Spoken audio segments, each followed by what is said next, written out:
Hello everyone, Mr. Love here, coming to you from the diesel shop.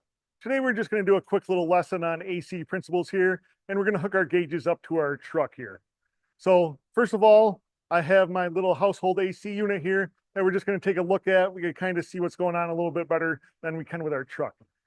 All our refrigeration is going to have the same basic components. Doesn't matter if it's a refrigerator, an industrial air conditioner, a household window unit like this one, or an automotive type on a truck, car, any of that stuff, heavy equipment. It's all going to be the same basic principles and basic components. So we'll start with our household one so we can see it a little bit better. Let's get started. Okay, let's just talk about our flow through our system here. We have our evaporator over on this side. This would be the part that's inside our cab, up inside our dash. So what the evaporator is going to do, that's going to absorb the heat from the cab. So the heat from the cab is being absorbed into it here, and it's going to flow through our system. So comes out of our evaporator here. It's going to be a low pressure gas coming out of here. We leave as a low pressure gas. We go into our compressor. Our compressor changes our low pressure gas into a high pressure gas. Our high pressure gas now goes up to our condenser. That's the part that's in front of our radiator on our truck there. It's the outside part of our window AC unit. This would be the part outside the house. So what it does here is now we have a high pressure gas going inside here. So that high pressure gas goes through here and it's going to give up its heat out into the atmosphere. So remember, it's always going to flow from the hotter to the colder.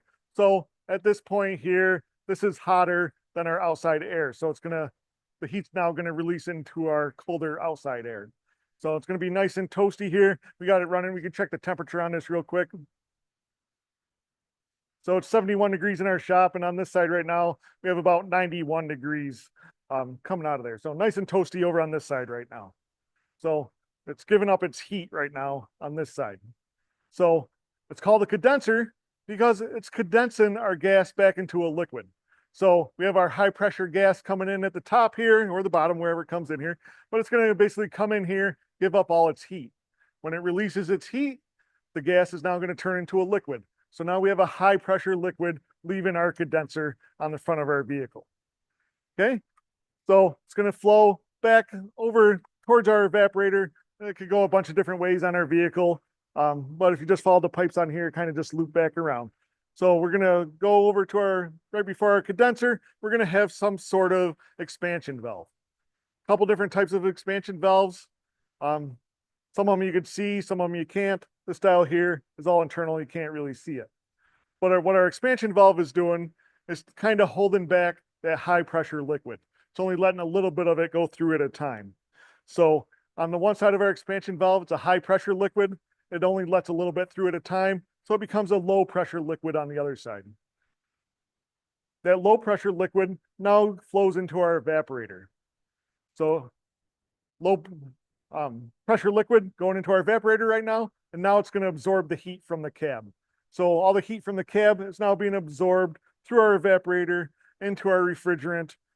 It absorbs into there, and then it's going to leave our evaporator now as a low pressure gas. So inside our evaporator, it just changed from a liquid to a gas. Out at our condenser, it changes from a gas to a liquid. So that's all we're doing. We're just changing states here. We're absorbing heat and releasing heat. So we left our evaporator back to our compressor as a low pressure gas, and we started all over again. So low pressure gas to our compressor compresses it, high pressure gas coming out, high pressure gas coming into our condenser, condenses it, releases all the heat from it, and coming out of our condenser is now high pressure liquid. High pressure liquid goes to our expansion valve. Our expansion valve is only letting a little bit of that liquid through, so it becomes a low pressure liquid. That low pressure liquid goes inside our evaporator, absorbs all our heat from our cab, and now we're going to come out of our evaporator as a low pressure gas. So change from a liquid to a gas in our evaporator, and we just keep cycling through our system and just keep doing that over and over and over again. So let's take a quick little look at our temperatures again here. Okay, so over on this side right here, we have 88 degrees. So this would be in front of our radiator again on our vehicle right here. Over on this side right here, I'll turn on my little thermometer here. Over on this side, I have 44-degree air coming out of it. If I check the temperature on my actual evaporator, it is 44 degrees. What's going on in my system right here, I'm absorbing the hot air from the cab, absorbing it into my evaporator, cycling it through my system, and releasing it out into the atmosphere via the condenser. So I'm not pumping cold air into the cab. All I'm doing is taking hot air from the cab. Cold doesn't really exist. All cold is the absence of heat. If I need to cool something down, all I do is put something colder next to it. So heat's always going to go from hottest to coldest. So if I have two pieces of whatever, doesn't matter what they are, it's always going to flow from the hot to the cold away from there.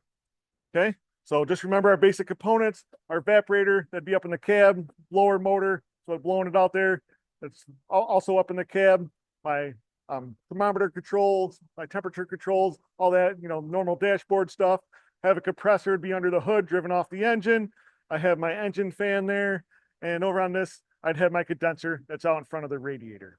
So those are my basic components. That's my basic theory. Let's see if we can check out some of this stuff on the truck here.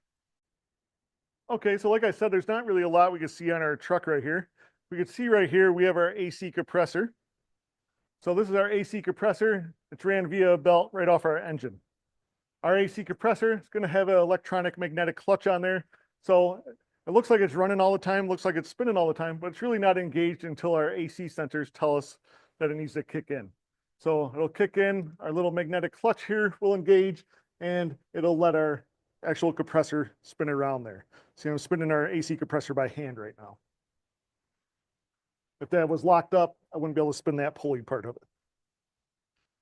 Okay, so I have my compressor right here. If you follow the lines, it kind of goes up to our little test ports. We'll hook the gauges up to in a second here. We have a little receiver dryer over here that has desiccant in it that absorbs some of our moisture and stuff that's inside our system. And all our other components are pretty much hidden. We have some coolant lines, or not coolant lines, but we have some AC lines, refrigerant lines that go up into the dash there. That'll be going up into our evaporator. And we also have them going the other direction out to our condenser out there. So we follow them out to the front out there. There's a condenser out in front of our radiator. Okay, so while we're right here, we'll hook up our gauges to this truck. So this truck's AC is not working properly, so we'll hook up our gauges and see if we could see anything right off the bat from it.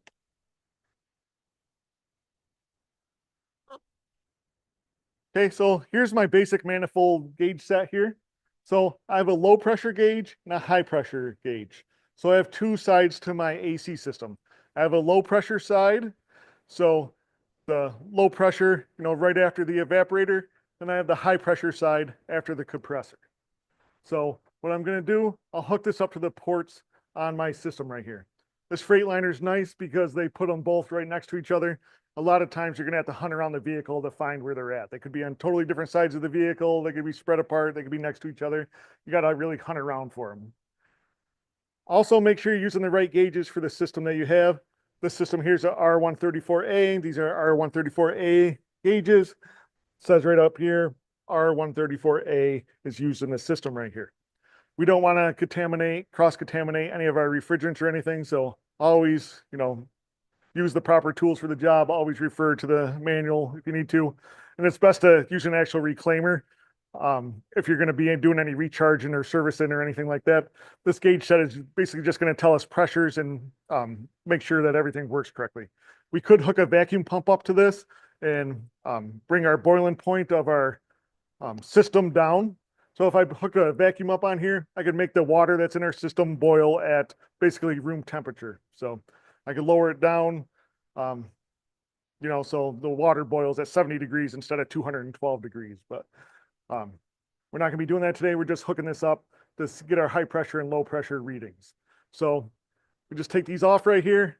There's a couple different styles they usually have. Sometimes they have little valves right on here that we use. This one here just has little quick connects that it uses and basically a little Schrader valve down inside there.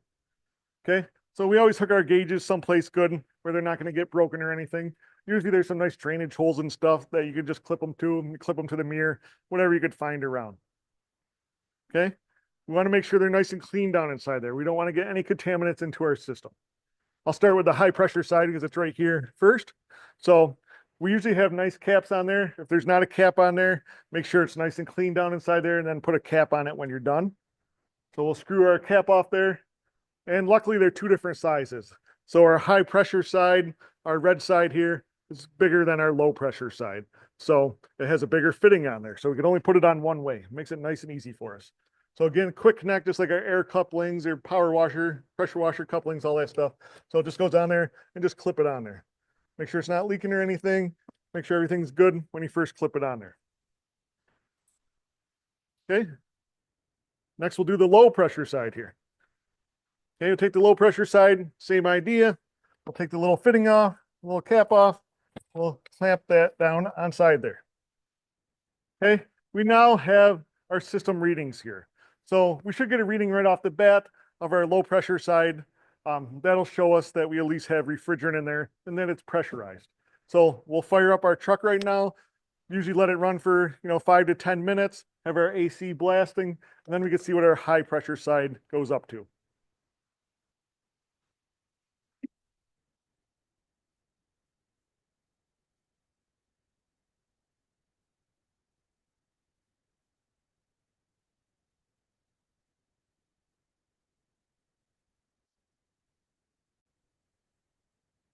Hey everyone, I let my truck run for about 10 minutes here and I found some issues right off the bat with it, why our AC isn't working. So first of all, I noticed on my low pressure side here, I'm at 55 PSI of pressure on my low pressure side, which is good according to my sheet right here. We'll talk about the sheet here in a second. You always need some sort of reference because it's all temperature compensated.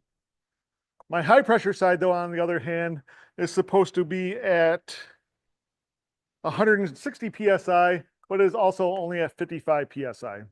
What that tells me is my compressor is not cycling for some reason. Could just be a blown fuse, could be a bad sensor. We'll have to dig into that a little bit more.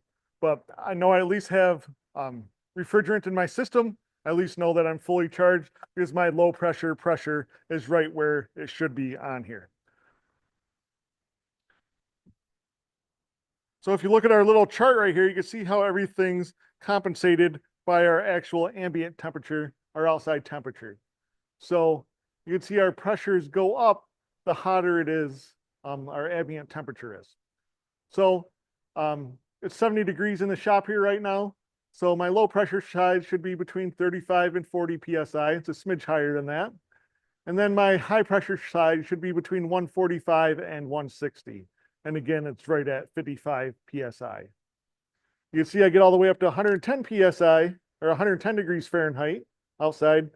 It'd be 50 to 55 on my low side and 340 to 345 on my high side. So we always need to refer to our pressure chart, or if we have a good machine, it'll tell us right on there what it should be. It reads the temperature and everything like that. So that's basically how we hook up our gauges here, just to check our system out, do a quick little check on it. These gauges aren't very expensive. You get a Harbor Freight one, $70. These ones are Napa ones, $120, something like that. Usually for our automotive ones, unless you're going to be doing AC day in and day out, the $100 range is, a good starting point for most technicians.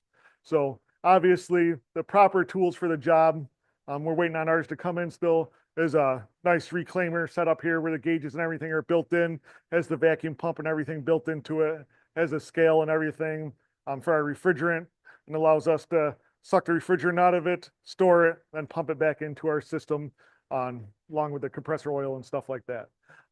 But if we just, as a technician, just need to do some simple checks, our little simple gauge set here is the way to go. So low pressure side, high pressure side, just quick connects, connecting them on there.